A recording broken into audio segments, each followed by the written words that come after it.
Hi, I'm Julie from Green Acres Nursery and Supply, and this video is all about not just getting shade trees, but shade trees for those of you who have small spaces in your yard, or maybe you poured a little too much cement and you just don't have that much space for a root zone, but need that privacy or shade.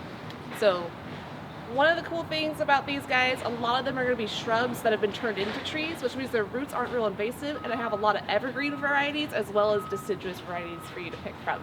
So let's get into it. So our first tree we're going to be talking about is the pineapple guava. Pineapple guavas are gorgeous. They give you that silvery leaf on the bottom, but that nice dark leathery green on top.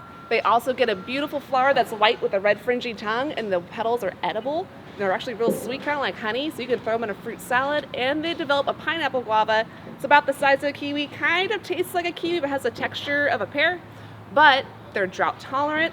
They're moderate growing. They grow about 2 feet a year, and they get about 12 by 12. And like I said, this is one of those ones that's a shrub that privacy shrub that we've turned into a tree. So the roots aren't invasive at all, but super great tree for small spaces. Definitely one to check out the nursery, and these will grow between zone 7 through 22.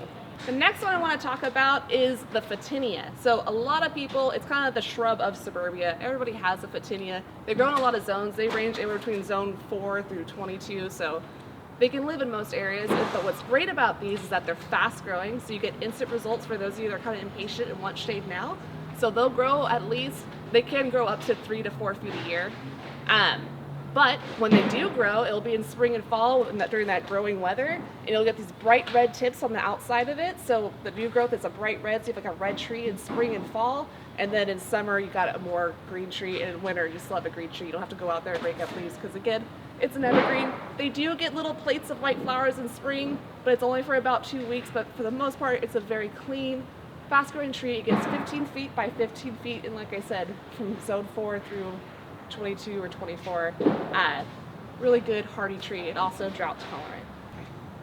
So these two are junipers, and this is really good for those of you who have a really narrow space. You need something skinny and tall. What I like about these is that these only get 2 to 3 feet wide, but 20 feet tall. So they still will give you some shade if you plant it to where the west sun's gonna shine this way and block the shade into your yard. And again, they're full hot sun, low water. They're pretty fast growing. They can grow between 2 to 3 feet a year, and they go all the way to zone 1 to 24. So you can pretty much plant them in almost any climate. Another cool thing about junipers, a lot of people don't realize, is that they are allelopathic, which means that they secrete an oil. They don't let grasses or weeds grow underneath it, so you don't have to weed as often, which is great. Also, when things are allelopathic, they can make them a little more flammable, so maybe don't put like a fire pit next to it if you have a real small, tight space where you're trying to fit things. But this is the Skyrocket, and again, 2 to 3 feet by 20 feet.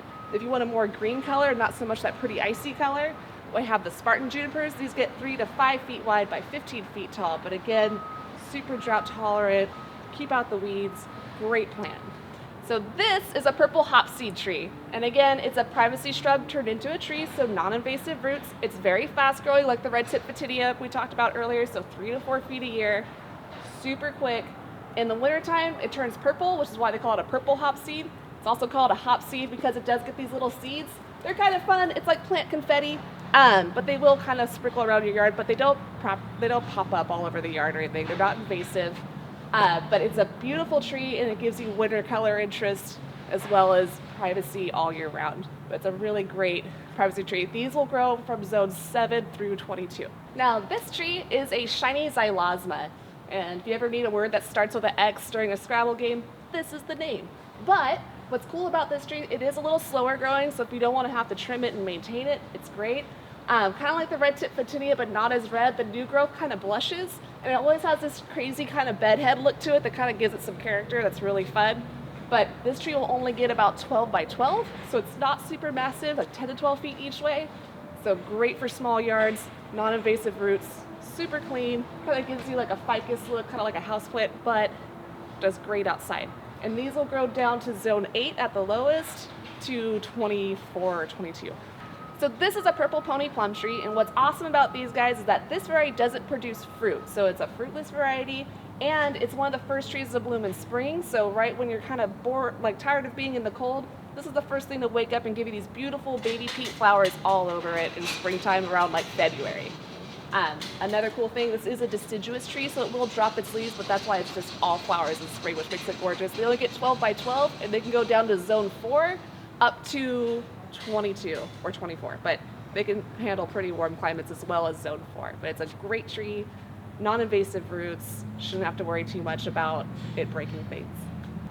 So the last things I'm going to show you today are crepe myrtles.